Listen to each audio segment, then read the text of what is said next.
Assalamualaikum warahmatullahi wabarakatuh. Halo semuanya, Kang Mas juga Mas, boleh yang keren-keren di sono. Kita akan membahas seputar MotoGP hari ini tentang hasil race MotoGP utama Amerika 2025. Dan memang di sini terjadi kebingungan cuaca. Memang di race kali ini ketika mau dimulai itu race malah kebingungan gitu, kayak muter-muter gitu ya, kayak lomba lari. Peko sama Marquez langsung diawali oleh Marquez yang lari lomba yang lomba lari sama Peko, karena ini cuacanya kadang hujan kadang panas, kayak si dia kadang ini kadang gitu gitu kasusnya kayak gitu. Jadi sebelum saya membahas lebih lanjut tentang Marc Marquez dan juga yang lainnya, kita akan lihat dulu data MotoGP selengkapnya ya. Akan saya jabarkan seperti itu. Oke, Kang Mas juga Mas bro yang keren-keren di sono, kita akan membahas data MotoGP ya. Ini hasil race kemarin ataupun tadi malam di Amerika gitu ya. Yang pertama adalah cloud ataupun cuaca 22 Celcius. Memang terang ya, memang agak sedikit mendung tapi agak terang seperti itu. Kondisi di atas sun wet dan kelembapan 91% dan ground aspal 28 Celcius. Yang pertama itu adalah Pecco Bagnaia. Di sini Pecco sangat membara dan dia dengan mode kebangkitannya gitu ya. Karena memang Pecco Bagnaia langsung saja melesat menyalip Fabio Di Giannantonio, dan dia bisa menyalip juga Alex Marquez di lap 2 atau lap 3, dan akhirnya Marc Marquez pun jatuh ya di lap 8 dan dia mengambil alih pimpinan lomba sampai akhir ini mode kebangkitan Pecco ya, karena di race berikutnya di Qatar pastinya akan pertarungan sengit antara Marc Marquez dan juga Pecco Bagnaia seperti itu ya. Dan memang lagi apes gitu Marc Marquez ya, malah ini ngelosor dia ya. Harusnya dia makin jauh tuh gapnya kalau dia nggak jatuh seperti itu. Yang kedua adalah Alex Marquez. Di sini Alex Marquez juga dia menjaga ritme balapnya. Dia tidak begitu ngotot gitu ya untuk mengejar kakaknya yang lagi memimpin di lap 7 sebelum dia jatuh ya, sebelum kakaknya ini Marc Marquez jatuh. Dia terus mempertahankan ritmenya. Dia bahkan disalip oleh Pecco Bagnaia. Tapi setelah disalip ini Alex Marquez juga belum bisa melawan balik. Dan Pecco langsung menjauhkan diri seperti itu ya. Apalagi setelah Marc Marquez jatuh, Pecco ini memang benar-benar tidak terkejar oleh Alex Marquez ya, seperti itu. Yang ketiga adalah Fabio Di Gia. Di sini Fabio Di Gia memang ya dia kan starting grid kedua ya, bisa seperti biasa startnya kurang bagus. Pada akhirnya malah bertarung sama Morbidelli lagi, rekan setimnya sendiri gitu ya. Banyak battle memang, tapi battlenya bukan di depan, di barisan keempat sampai ke 10 gitu ya. Banyak battle, tapi kalau posisi 3 ke atas itu ya, ke 1 itu gapnya ya agak jauh gitu ya, cuma beberapa salipan doang ya gitu. Yang keempat adalah Morbidelli. Morbidelli ya gini, memang kemarin kan di sprint race ada Bang Taro yang ngejamanin 2 Ducati, tapi sekarang kayak yang Morbidelli sama Fabio Di Gia, karena memang 2 Ducati ini ya otomatis yang menguasai grid ya Pecco ya, sampai ke 1, 2, 3, 4 ya Ducati semua ya gitu. Kalau ada Marc Marquez jadi 5 ini seperti itu. Dan kelima adalah Jack Miller. Jack Miller di sini agak baik gitu ya, agak bagus. Kalau kemarin di spin race ngilang, nggak tahu kemana gitu ya, dikarungin gitu Jack Miller ini. Tapi di sini di race utamanya Amerika 2025 dia bisa tampil kelima dia ya. Dan dia starting gridnya kalau nggak salah nomor 9 ini Jack Miller. Dan ini lebih bagus daripada kemarin spin race ya, karena memang Yamaha otomatis di spin race di race utamanya Amerika ini Jack Miller yang menempati posisi 5 lebih baik daripada pabrikan Yamaha ya, ini Fabio Quartararo. Kalau Quartararo kemarin bagus di sprint, tapi sekarang kurang begitu kelihatan nih di race utamanya Amerika seperti itu ya. Yang keenam adalah Marco Bezzecchi. Bezzecchi ya seperti itu ya, maksudnya masih di 10 besar, mau naik ke atas karena Aprilia memang motornya memang sudah berkembang. Bahkan di konstruktor saja Aprilia kalah sama Ducati sama Honda gitu ya, karena seperti itu. Jadi apalagi kehilangan Jorge Martin sebagai rider utamanya Aprilia, jelas itu sangat mempengaruhi dari perkembangan motor Aprilia ini yang sedang akan mengejar Ducati seperti itu. Yang ketujuh adalah Enea Bastianini. Enea di sini ya baru kelihatan masuk 10 besar dari sekian puluh tahun gitu ya, karena memang Enea ini sangat kesulitan. Bahkan dia ngomong dia nggak betah di KTM karena motor KTM sangat bapuk mungkin, atau seperti apa, mungkin sangat berbeda dari Ducati yang ia tunggangi di tahun sebelumnya gitu ya. Karena Enea di sini dia bisa di posisi 7 Kalau starting gridnya mah nggak tahu ini aneh ya. Kayaknya sih 10 besar, 10 ke bawah, tapi dia bisa merangsek ke 7 besar gitu ya. Lebih baik daripada Brad Binder, Pedro Acosta dan juga Patrick Viñales seperti itu. Dan ini cukup baik nih ya Enia ya. Dia bisa satu-satunya rider KTM yang bisa masuk 10 besar di hasil race utamanya Amerika 2025 ya. Dan yang ke-8 adalah Luca Marini. Rod Marini di sini membuktikan bahwa dia juga bisa masuk 10 besar. Karena yang dibicarakan selalu Marc Marquez, selalu Pecco, dan Luca Marini adalah seorang road juga, seorang yang wow gitu. Maksudnya kenapa kok nggak dibicarain gitu? Karena Luca Marini di sini dia masuk starting grid-nya. Kalau nggak salah dia tuh starting grid-nya di bawah 10 besar kalau nggak salah ya, atau masuk 10 besar, tapi dia ada di posisi 8. Dan ini jadi kalau Luca Marini di sini tuh kayak jarang crash ya. Di seri pertamanya di Thailand sampai sekarang Luca Marini ini jarang crash kayaknya ya. Justru yang lebih banyak crash adalah rekan setimnya sendiri itu, ya ini Joan Mir. Joan Mir ini bisa merangsek ke 5 besar, bahkan mau nyampe ke 5 besar, tapi selalu saja crash, apes dia gitu ya, seperti itu. Yang ke-9 adalah Ai Ogura. Di sini Ai Ogura membuktikan sebagai Rookie of the Year lagi karena dia starting grid-nya 18, tapi bisa merangsek ke 9 besar, maksudnya masuk 10 besar ya. Bahkan dia lebih yang masuk ini, yang masuk 10 besar adalah Aprilia, ini adalah Marco Bezzecchi, tim utamanya Aprilia, dan satelitnya Ai Ogura. Gitu. Jadi Ogura ini memang Rookie of the Year lebih baik daripada Raul Fernandez. Karena Raul Fernandez mah tidak kelihatan mulu, mau sprint race ke, mau race utama ke, dimanapun kemarin-kemarin nggak kelihatan. Lebih baik Ai Ogura ya, karena memang Ai Ogura ini sudah cepat diadaptasi dengan motor RSGP dan langsung menjadi kencang dan masuk 10 besar ya. Ini benar-benar mengejutkan dan juga seorang Rookie of the Year tahun ini sepertinya. Yang ke-10 adalah Fabio Quartararo. Di sini Quartararo memang nggak battle lagi sama dua Ducati. Dia sepertinya memang dia battle juga gitu ya di 10 D5 ke bawah. Tapi dia nggak battle sama dua Ducati, dia battlenya sama yang lain gitu, kayak Ai Ogura atau Camarini gitu ya. Karena Yamaha emang di konstruktornya di penilaian MotoGP memang pabrikan yang paling bapuk itu adalah Yamaha paling bawah ya, Honda kedua gitu ya. Ini memang suatu kemunduran dari Yamaha yang tesnya mah di Sepang waktu kemarin-kemarin itu, pas waktu bulan-bulan sebelumnya tes Sepangnya bagus, tapi di sini tidak kelihatan gitu ya Quartararo, padahal dia rider utamanya Yamaha tapi belum bisa gitu. Jadi makanya harusnya dia pindah atau apa supaya dia jadi kompetitif, karena ini adalah umur terbaiknya dari Fabio Quartararo seperti itu. Dari 11 ke 17 di skip aja ya karena takut kepanjangan data MotoGP-nya. Dan yang crash itu adalah Fermin Aldoguer 16 lap, dia kayak kesenggol apa gimana, kehilangan grip ban depan, akhirnya dia jatuh seperti itu. Marc Marquez juga gitu ya, cuma 12 lap, dia 8 lap udah jatuh gitu ya. Dia kayaknya Marc Marquez ini kehilangan tuas rem belakang, jadi dia nggak bisa ngendaliin ban belakang, pada akhirnya jatuh dan dia hancur motornya, kacanya hancur. Terus dia mencoba untuk melanjutkan balapan tapi memang tidak bisa gitu karena memang kondisi motor sudah rusak lumayan seperti itu ya. Yang 12 lap ini Brad Binder juga crash, dia disenggol apa gimana nggak tahu ini kok. Brad Binder crash gitu ya. Joan Mir juga crash, dia kayaknya kehilangan grip juga atau disenggol. Ini antara ada yang kesenggol nggak sengaja gitu ya, dan ada yang emang kayak Pedro Acosta nih.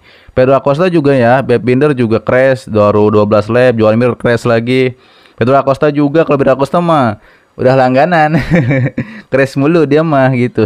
Starting grid-nya bagus, posisi 4, tapi pas mau race gitu ya, udah race mah melempom dan malah jatuh gitu. Kebanyakan ini sih omon-omon gede doang ini si Pedro Acosta ya. Tidak ada hasil gitu ya, dia tuh gimana gitu. Di sini kita pindah ke fastest lap of each rider. Ini adalah rider yang tercepat ketika di lap race utamanya mereka ya.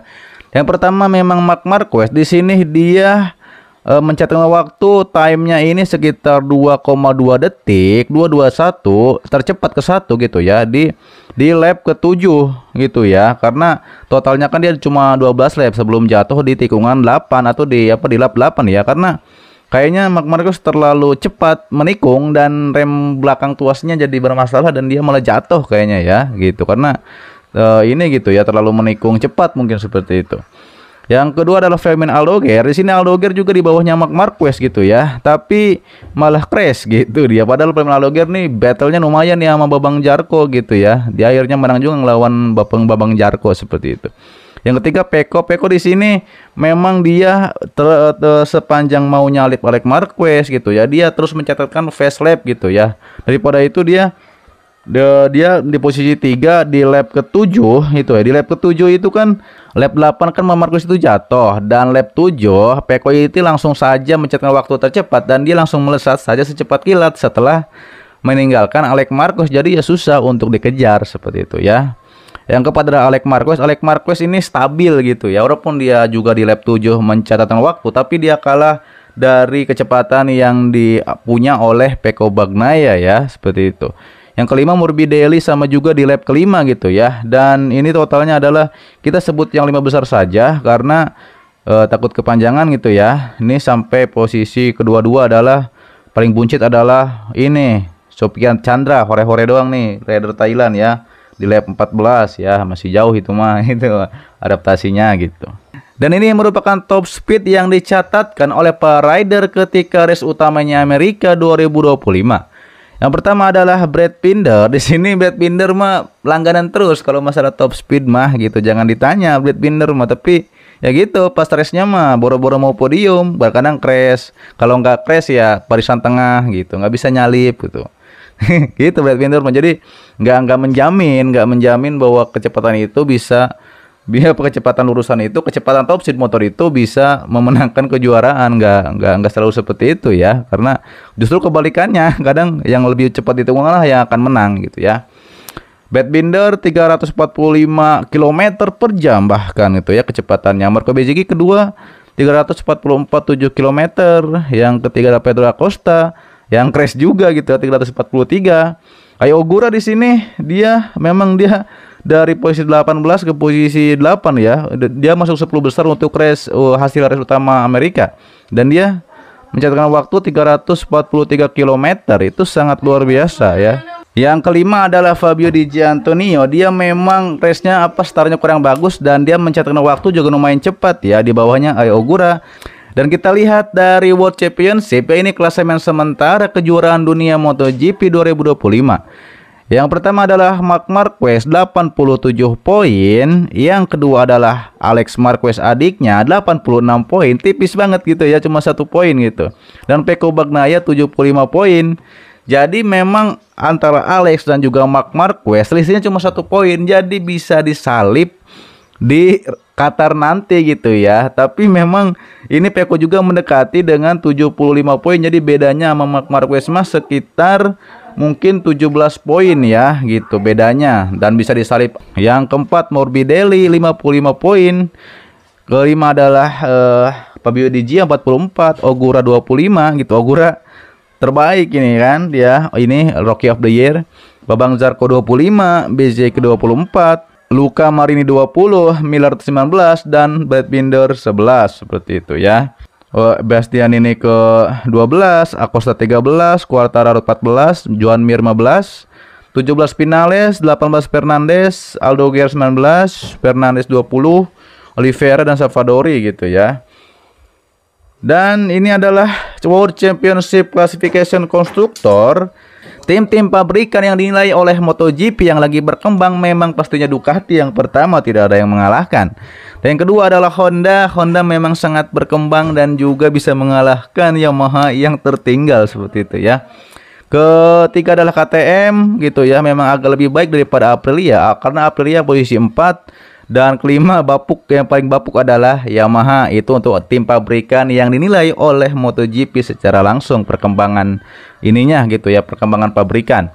Dan timnya pastinya yang pertama itu adalah Ducati Lenovo Team, karena memang jelas tim juara dunia gitu ya. Tim 2 juara dunia ini menyatukan 2 juara dunia dalam satu pedok ya, pastinya menjadi yang terbaik timnya gitu ya. Yang kedua adalah ya benar VR Protisik. Yang kedua memang lagi bagus juga Morbidelli sama Fabio Di Giannantonio karena selalu bisa masuk ke 5 besar gitu, seperti itu ya. Dan ketiga pastinya Yang ketiga pastinya adalah Gresini Racing, karena memang Alex selalu konsisten untuk masuk ke 2 atau 3 besar.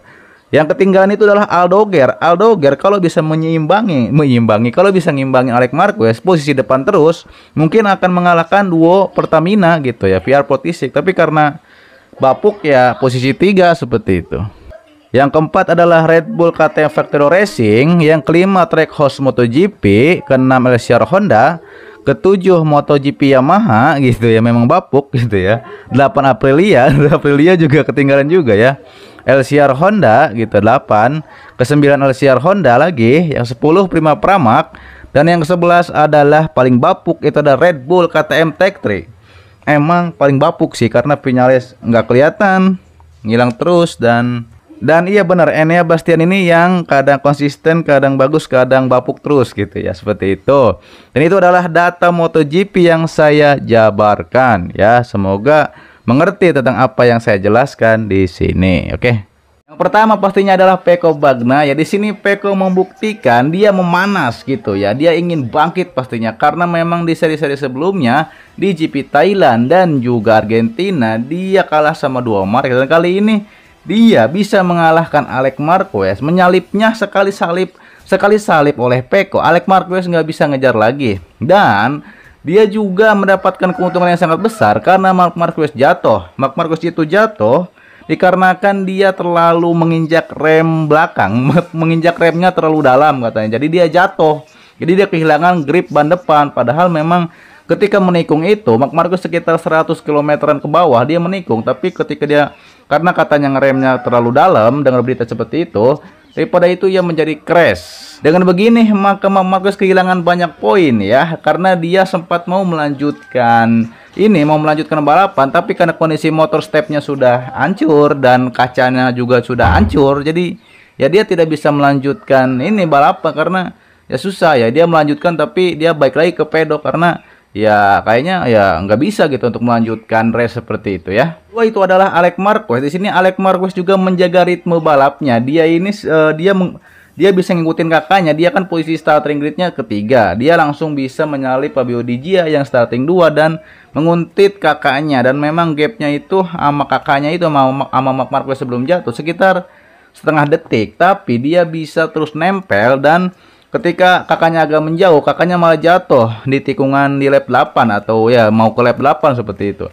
Dan dia maksudnya di sebelum lap 8 itu memang Alex Marquez disalip dulu kayaknya sama Pecco Bagnaia. Dan setelah Pecco nyalip, itulah Marc Marquez jatuh. Jadi keuntungan yang sangat besar didapatkan oleh Pecco karena memang dia di sini memanas ya, dia bangkit, dia pastinya ingin menjadi, karena memang banyak yang mengatakan bahwa Pecco ini memang panasnya ini di GP Qatar dan pertengahan musim ya, karena kalau di awal-awal emang agak diesel, kayak mesin diesel gitu mah belum muter kayak gangsing, belum cepet gitu putarnya, jadi lambat dulu kayaknya Pecco ya, seperti itu. Ketiga adalah Fabio Di Gia, dan keempatnya disusul oleh Franco Morbidelli karena memang Fabio Di Gia mah startnya doang gitu ya, starting gate-nya bagus, tapi ketika balapan mah ya begitu, ini kurang bagus dan malah rebutan posisi 4 sama 5 terus sama Morbidelli. Jadi duo VR Protisik ini bersaing satu tim gitu, nggak bersaing dengan tim pabrikan ataupun tim Gresini Racing gitu ya, karena ya mungkin ya seperti itu skillnya maksudnya kemampuannya nggak bisa nyusul barisan depan ya, nggak bisa nyusul Pecco atau Alex apalagi Marc Marquez ya, karena memang dari posisi 1 Pecco Bagnaia yang jadi juara di GP Amerika ini sampai posisi keempat memang diisi oleh tim Ducati ya, kubu Ducati. Pecco pertama, kedua Alex, ketiga Fabio Di Gia, keempat adalah Morbidelli. Sedangkan yang kelima itu adalah Jack Miller gitu ya. Jack Miller starting gridnya adalah ke-9, tapi dia bisa melesat dan lebih baik gitu ya. Karena di Sprint Race Amerika kemarin gitu ya, dia kurang begitu menunjukkan hasil yang baik, dan kali ini dia bisa ada di posisi 6 ya. Jack Miller posisi 6, posisi 5 gitu ya. Dia terus nge-push dan bisa menyalip Pedro Acosta dan juga yang lainnya seperti itu. Yang tidak melanjutkan balapan yang crash itu adalah Fermin Aldoger 16 lap, dia disenggol atau nubruk sendiri atau sana dia jatuh sendiri nggak tahu ya. Fermin Aldoger dan Marc Marquez gitu ya, dan juga Brad Binder dan Joan Mir crash juga, dan Pedro Acosta crash juga gitu. Pedro Acosta mah udah langganan gitu. Belum apa-apa udah crash gitu ya. Gitu. Tapi memang di sini Joan Mir ini memang terlihatnya lebih baik ya daripada kemarin nih, cuma dia suwe aja apes gitu, nggak tahu kenapa kok malah jatuh gitu. Padahal lebih baik daripada kemarin nih Joan Mir ya. Tapi kenapa dia di sprint kemarin kayaknya jatuh juga ya di sprint race Amerika, dan sekarang jatuh lagi. Jatuh mulu dari pohon mangga. Apa gimana gitu ya. Aduh. Tapi emang kalau Brad Binder kadang ya suka jatuh juga, Aldoger juga ya kurang konsisten ya seperti itu. Dan ini adalah waktunya untuk para fans Pecco keluar goa untuk merayakan kemenangan Pecco Bagnaia. Saya memang di sini tidak membela satu atau dua belah pihak. Kalau memang lagi crash ya crash, lagi bagus ya bagus, lagi juara ya juara gitu ya dibahas. Jadi nggak timpang sebelah gitu ya. Karena memang Pecco dan Marquez ini akan sangat bersaing ketat untuk gelar juara dunia jika Pecco bisa terus konsisten seperti ini nih, seperti ini konsisten ini seperti ini. Karena kunci menjadi seorang gelar juara dunia adalah mempertahankan ritme balap dan juga konsistensi. Iya kayak gedeng deh syuting. Jadi itu adalah kunci menjadi seorang juara. Jadi bukan cuma satu race, dua race, tapi setiap race harus masuk podium 3, 2, atau 1 untuk bersaing memperebutkan gelar juara dunia. Jadi harus benar-benar fight dan juga berusaha keras ya. Karena kalau misalnya cuma juara cuma satu dua podium doang ya nggak akan jurun seperti itu ya. Jadi memang Pecco ini kan memang lagi memanas, dan juga mungkin dieselnya ataupun memanasnya nih sekarang karena di Qatar juga nanti gitu ya. Pecco juga punya riwayat yang bagus mengenai balapnya di Qatar yang trek kesukaannya mungkin ya dari Pecco Bagnaia ya. Karena di tahun sebelumnya kalau nggak salah Pecco juga bagus nih di seri Qatar. Tapi Marc Marquez juga kayaknya sih pastinya akan bangkit gitu. Ini kan crash pertamanya yang benar-benar mempengaruhi poin. Pastinya di race berikutnya dia juga pastinya akan bangkit lagi gitu, karena seorang juara dunia banyak ya, seorang legenda seperti Marc Marquez pastinya dia juga sudah pengalaman banyak. Dia juga pasti akan lebih berhati-hati ya untuk dia tahu dia pakai motor yang paling gacor, motor nomor 1. Dan dia kalau misalnya dia tidak bisa konsisten, gelar juara akan melayang. Daripada itu Marc Marquez harus mempertahankan ritme balapnya, jangan terlalu agresif, dan juga mungkin maksudnya bukan terlalu agresif, maksudnya harus menjaga konsistensi seperti itu ya. Karena kalau tidak bisa konsisten, bisa-bisa nanti gelarnya dia akan mengincar gelar juara ke-9-nya. Jadi kalau misalnya dia tidak konsisten, gelar juara bakal melayang dan jatuh ke tangan Pecco Bagnaia ya. Karena ini kita akan lihat nih persaingan ketat antara Marc Marquez dan juga Pecco Bagnaia. Karena memang di seri-seri GP pertama Thailand sampai GP Argentina, Marc Marquez sangat mendominasi bersama adiknya. Tapi Pecco kan nggak kelihatan, kadang masuk posisi kalau nggak salah Pecco cuma 1 kali nggak masuk podium ya. Waktu itu kalah sama Morbidelli kalau nggak salah. Dan ini akan menjadi pertarungan yang sangat sengit antara Pecco dan Marquez, karena di sini Pecco juga membuktikan dia bisa menyalip Alex Marquez dan tidak dikejar lagi oleh Alex Marquez. Jadi dia memang harus mengalahkan Alex Marquez dulu, karena Alex Marquez mah kan pakai motor MotoGP, pakai GP24 Desmosedici-nya yang tahun lalu.